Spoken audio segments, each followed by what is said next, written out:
Michelle Pietrzak-Wegner, welcome to the Tokyo Living Podcast. Thank you so much, Sam. I'm very happy to be here. For the listeners and viewers, perhaps if you can just give a little bit of background on yourself, what you've done up until this point professionally, and what brought you out to Japan. Yeah, let's see.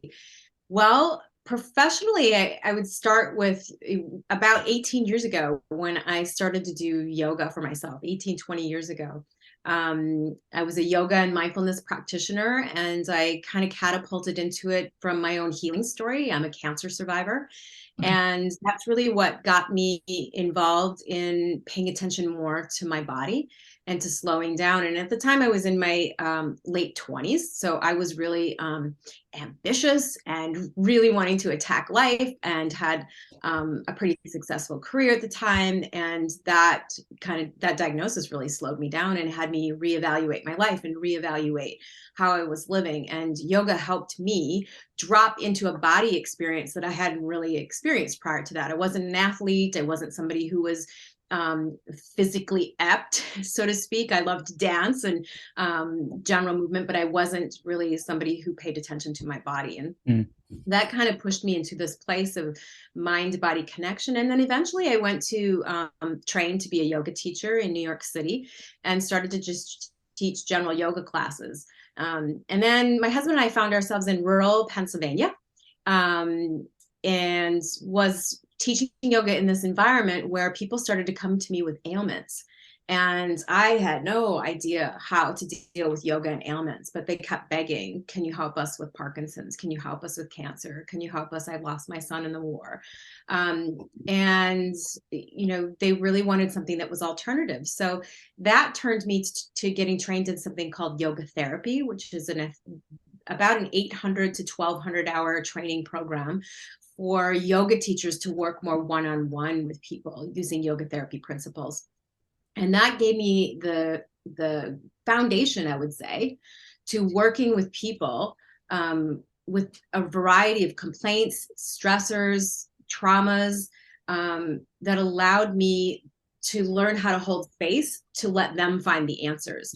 And I worked in that modality for quite some time. We moved around the country in the US, and I worked with spinal cord injury, brain trauma, using this modality, yoga teaching and yoga therapy. And that eventually led me to getting my master's degree in counseling psychology. And I chose a program in counseling psychology that was specifically geared towards the body because of all this background working with the body. And so I'm trained as a somatically based counselor, somatic meaning body based. And that perhaps isn't all that different than your basic talk therapist. No talk therapist is basic, by the way. I didn't mean to reduce them, but as a talk therapist who's trained in mental health counseling, only I choose to work with the body, and I'm trained to work with the body from a nervous system approach. And that means that we pay attention to how our stressors are charged through the nervous system. And that happens to all of us. You and I sitting here, I had a little charge before I got on here because I was like, oh, I'm a little bit nervous because I'm going to be recorded. And that's a natural charge that we have to the nervous system. But when somebody has distress or trauma that's maladaptive, their charges are a little bit higher, and they get them into a fight or flight phase, or they tend to shut down and move away. And so this is the kind of lens that I have worked from, going from my own journey of mind body experiences to teaching yoga, to yoga therapy, and eventually to mental health, and using the body in that form of it. Wow. Yeah. Yeah. That didn't explain how I got to Japan just yet, but yeah. Yeah. Well, we can sort of touch on that later. But so what does your practice look like at the moment? What sort of people are coming in to see you? What sort of issues are you dealing with? And obviously, it's a very detailed practice. But in general, what are some of the interventions? What are some of the practices that you're using to deal with those people? Yeah. My practice has taken what feels like a really big right-hand turn in the last year. I'm really new to Tokyo. I lived in Okinawa for 8 years, and used my mental health counseling, somatic-based work with the military. And now I'm working for general population here in Tokyo in private practice. And so what does that look like? Is people come and find me very often because they've experienced childhood trauma, or a distressing, adverse child experiences throughout their lifetime. And it's affecting how they live. And more often than not, this is great because it's Tokyo living, is that when we move to another country, when we're an expat, it usually brings up a lot of stressors. Even though it's exciting and amazing to live in Japan, and we all know that it has a really beautiful honeymoon phase to it, there tends to be things that we hit a wall in some areas. And when we hit those, they pull up our own stressors from the inside. And a lot of times that's old childhood stuff that shows up.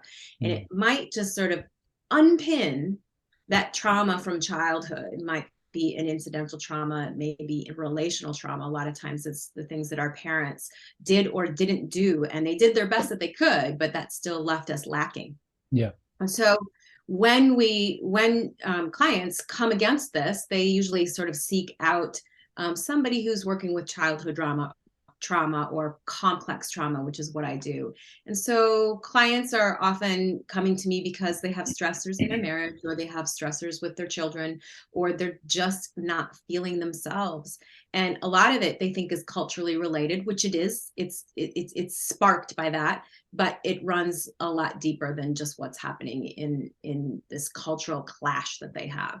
So when they come, there's a little bit of a learning curve, as there is with therapy. If you've never been in therapy before, there's getting to know your therapist and setting about that trust factor that we have together, because if we don't have that trust and we don't have that click, it's not a lot we can do together. So we work slowly to get to know their story, to get to know what's behind their distress or their trauma.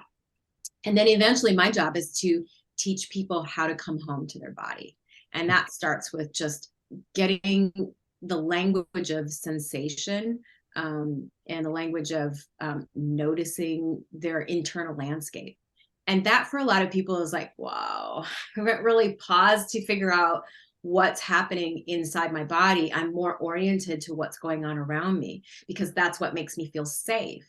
But as we stay too oriented on the outside of us, we forget what's happening on the inside of us. And so my job is to be a guide to keep reminding people, hey, I think there's something happening on the inside of you that we can be more aware of. And there are more details here that can be more telling. A really good example, Sam, would be people who have panic attacks will often say, I don't know what happened. It just came out of nowhere. I wasn't stressed. I wasn't doing anything that had me upset. I wasn't even worried. I just suddenly felt like I was going to have a heart attack. And people will say that a panic attack feels so close to like they're going to have a heart attack. They literally feel like they could actually die from loss of breath. It feels that horrible. And the reality is that panic attack likely happened hours, if not a day or 3 or 5 days or 7 days beforehand. But we're so not tuned into what's happening in our bodies that we don't catch that. So as I help people to slow down and be able to be aware of these nuances that are happening inside their soma, in their body, they start to realize, oh, there are precursors to these things that I'm feeling. There's precursors to these events that are happening in my life. And I can feel more in control and have more self-agency to change those things, rather than feel like a victim of the panic attack or a victim of what's happening to me. You mentioned trauma before, and trauma, I guess it can be interpreted in many different ways. From a physiotherapy perspective, from an orthopedic, if you talk about trauma wards, trauma, but you're thinking high velocity car accidents, things like that, where there's a lot of physical trauma. The longer that I've practiced as a physiotherapist, I'm often seeing the emotional trauma associated with physical trauma become a greater barrier than the actual structural damage associated with an injury. But I'd like to hear from you, I guess, what you would think of in terms of a definition of trauma, and maybe go into a little bit about what trauma is, and psychologically, like neurophysiologically, what actually happens when someone has undergone trauma, and why does that have such a big influence on that individual later in life? Yeah, absolutely. It's a great question because trauma is a big buzzword now too. So we're all and we kind of use it, haphazardly, like, oh, I didn't get my coffee at Starbucks this morning, I feel traumatized, right? So, and all joking aside, trauma does have a definition to it, and that is when we find ourselves in a situation where we do not have the capacity to feel in control, or we're not in control. That throws our nervous system into one of two sort of pathways. It's either fight or flight, or freeze and shut down. And when we get into this kind of state, the neurological, as you say, the neuroscience behind that is, our cortisol gets pumped through our body. We have adrenaline through our body. And there are all kinds of chemical things that are happening in the body that are doing one thing and one thing only. And that is, how do I get safe? And there's no moment that you are pausing to think, well, should I run, or should I freeze, or there's no conscious prefrontal cortex is what we call it, the part that makes us human. There's no part on there online that is going to make an active choice. A, there's no time, and B, it's because this is a biological rooted response that just gets us safe. So automatically within microseconds, you're deciding whether or not you're going to run, freeze, flight, whatever it might be from the situation, because we feel out of control from that. Now, the issue is that we all have that capacity, and that's a really good capacity. We want to keep that rooted in our system. Obviously, it's a very old neuroscience capacity. We call it's part of the hind brain, or the reptilian brain. If reptiles do the exact same thing. They're going to move away from something that's really hot. They're going to run from a predator. But the issue with us humans is that we get stuck in one of those patterns because something gets unfinished in trauma. Let me think of a really good example here. Well, let's just say we got in a bike accident, and we ride our bikes around a lot here in Tokyo, and we get in a bike accident, and we were on our way to do something like buy a present for our best friend for their birthday. And this bike accident has a physiological portion to it, but also has a psychological portion to it, and the reality is that there was something that happened really fast, like we gripped really tightly for that impact, or we swayed or we moved really quickly, and we didn't finish going through the intersection. This is unfinished business. Psychologically, that needs to complete its loop for itself, right? We have to clean up and heal from our injuries, of course. That's first and foremost important. But as we move down the line, we might notice, I can't get on a bike in Tokyo anymore. I'm too afraid. I can't cross through an intersection without getting off my bike and walking it across the street. I'm not sure why. I'm just too afraid. So we work very slowly in somatic therapy to find a way to finish that narrative in the body, because we're stuck in a freeze. We're stuck in a holding pattern. And when we can unstick that freezing holding pattern that tends to happen every time we go near an intersection, subconsciously, then we start to find more freedom again in our body, and we're not holding anymore. And eventually, we even bring it all the way to the narrative of what would it be like to finish that day by going to buy the gift and give the present, because that is equally important to finishing this loop in the story. Interesting. Yeah. Yeah. And the body needs to experience that. And sometimes it needs to experience that a few times over and over again. And we don't have to literally go and buy the gift and do the deed. What a lucky friend that would be if we had to just repeat that story over and over again and just keep getting gifts. But we know that we can actually do that visually, and we can slow it down and really play through the narrative, even if it didn't happen that way. And the body can experience it without feeling it physically, because we know that our brain has enough imagery that can root those experiences in the body. I know that because if I sliced a lemon right now and it was super juicy, and I said, oh my gosh, Sam, look at this lemon, it's dripping down my hand. Do you want to try the taste of it? You might start salivating at the thought of the citrus of a lemon, because the visualness of that creates a physiological response. So we can do that also with narratives to complete trauma as well. Yeah. To be honest, any sort of citrus fruit just reminds me of bad tequila experiences in university. There you go. There's your trauma, Sam. That's my trauma. Yes. See, it can be the same way. It can have a really poor connotation to it as well. Yeah. Now, I often get accused of trying to bring everything back and try and draw parallels with physiotherapy. I did warn you that this would happen, particularly with this this type of discussion, because I think there are a lot of parallels, and I do too. For me, often we have people that will undergo a musculoskeletal injury, and the tissue heals, for lack of a better word. There's no remaining structural pathology there that would explain someone's pain, but they continue to have pain. Now, they might not be consciously fearful of doing a particular activity. The most commonly used example of this is forward bending. So when I bend forward, my back hurts. Right? And that may have come on initially because someone bent over and their back started hurting. And many things can go into this. They might have had an MRI showing some disc pathology, which is for the most part irrelevant for most people, or other structural damage. They may be told that there's something wrong with them, and so they develop this fear. And what I like to do with these type of people, where we have a strong clinical suspicion that there's not a structural problem that's causing their pain, we'll sort of basically grade the exposure to that task. So they can't bend forward. Can you lay on your back and imagine bending forward? Does that cause any pain? No. All right, let's practice that for a little bit. Let's get you in a little bit less of a provocative position. Pull your knees up to your chest, which is essentially doing the same movement at the lower back as bending forward would.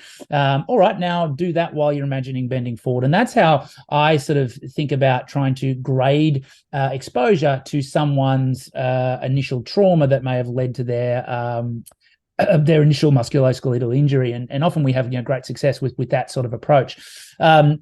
I'd like to hear how you obviously you've I'm sure you've got a lot of different strategies, but maybe just sort of give an example of how you go about desensitizing someone, or I guess in your own words, what you're actually trying to achieve in terms of changing someone's perception of what's going on in their body, or using their understanding to change their response to what they're feeling. Mm-hmm. Yeah, I mean, mostly it's nervous system based. So it's all, I will watch a body in therapy and see where their tendency is. We tend to either be in our dorsal nerve, which is this is rooted in something called polyvagal theory, as we nerd out here a little bit. But the dorsal nerve is going to be where somebody pulls back or shuts down or turtles. And the fight or flight, when we get into the sympathetic nervous system, is going to be somebody who actually is empowered to want to use their limbs. And that's going to be using in hands and feet. So this is kind of where I tend to work. But I like what you just described, because I suspect that what you just described there isn't something that just happens all in 5 minutes with your client. Nope, it's something that's titrated. It's something that's slowly brought in. And this is the importance of the work that I do, is, and the same for you, is that when you slowly tap in and you orient somebody towards goodness or relief, or if you can't get to goodness and relief because that might be too far from the spectrum, neutrality, then you give them a new vocab for capacity that they didn't know was there, because they keep getting oriented over to the pain, psychological or physical or emotional pain, and they keep riding to that. Everyone looks like my mother. Everyone sounds like my mother. Everyone is my mother. And then we kind of bring them over to something that's more neutral, right? And that I gave an example, and that quick one is like more of a psychological relationship thing, but it could also be like, every car is going to run me over. Every car is bad. Every bicycle ride is going to be horrific. But if we can bring somebody to some level of neutrality from the scale, we don't have them orienting towards the world is always bad. I have to turtle in, or I have to fight and flee. And so we titrate that very, very slowly. And sometimes we do a little bit of that work for about 15 minutes. And then we talk about what's going on outside, or we talk about their kids, or we talk so that we can have a lightness going on. And then we come back to it. And then we move away from it, and then we come back to it. And as we do that, then the system, the nervous system, starts to find resiliency and capacity to wanting to be more with what feels pretty yucky And then you realize, wait, I really have a capacity to be with kind of the ickiness of what's going on here. And then you just start to see the person change in front of you. Granted, that's not all in one session. For some people, that's 10 sessions. For other people, it's 3 sessions. I can never know. Yeah. Interested to hear your experiences with you working in the military, and maybe some of the different conditions that you might see working with that population, or the differences in the approach that you may have to use. And I guess the military population you were within Okinawa, had there been people that had been in war, or people that were mainly in training, I'd just like to hear some of your experiences there. That's a really great question. So I did not work with a lot of people who came from combat. A fair amount of them who were perhaps older active duty military members in their 40s or approaching their 50s, who had some from the past of being related to Pakistan and Afghanistan and that part of the world. But majority of the clients I worked with, active duty members, were anywhere from just getting in 19 years old to about 30. And in Okinawa, when you have a young active duty member, male or female, they are actually pretty brand new to the military culture. Then they're also really brand new to Okinawa culture. So here again, we have almost the exact same phenomenon that I'm dealing here with expats, which is you have a double culture they're walking into that they're not prepared for. And what happens when you get that stressed and that far away from home is all your stuff comes out, seeping through the seams, and your stuff is just the stuff that you couldn't cope with when you were a kid, or whatever was your traumas in high school or below, or whatever it might be, just comes seeping through. And so your stressors and your inability to cope with that usually brings you through the doors of the mental health clinic. Now, on top of that, it's a grueling job for active duty members overseas. They're asked to put in anywhere from 15 to 18 hours, sometimes shifts that are 24 to 48 hours, and then they rest for 2 days. You have maintenance crews that are working on planes. You have maintenance crews that are working on trucks. You have people who are manning and womaning the gates, and they're asked to do long hours. And if you're not prepared for that, and you never really had an opportunity or were never taught how to deal with stress or distress in your body or your life, you're going to eventually, kind of unravel a bit. So the other hard thing to witness in Okinawa is the substance abuse issues that are happening. And I worked partially in the substance abuse clinic, where we developed a program where we used yoga therapy, trauma-informed yoga therapy, to be an addition to their cycle of in-treatment, outpatient treatment programs. And that was a really wonderful experience to be able to add this body-based component to it, because what happens to military people is they're trained to ignore everything in their body as a survival technique. Push through the pain and be aware of what's going on around you. And that's a good thing. We do want them to be hypervigilant. We want them to look out after their comrades, and we want them to be hypervigilant when they're in sort of a dangerous situation.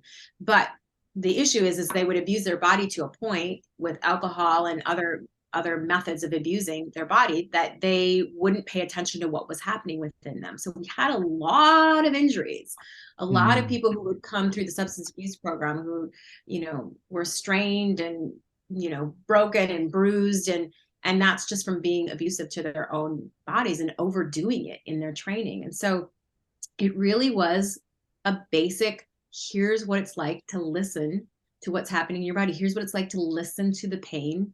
Here's what it's like to listen to pleasure, like how things feel good in your body. That's not even part of their nomenclature.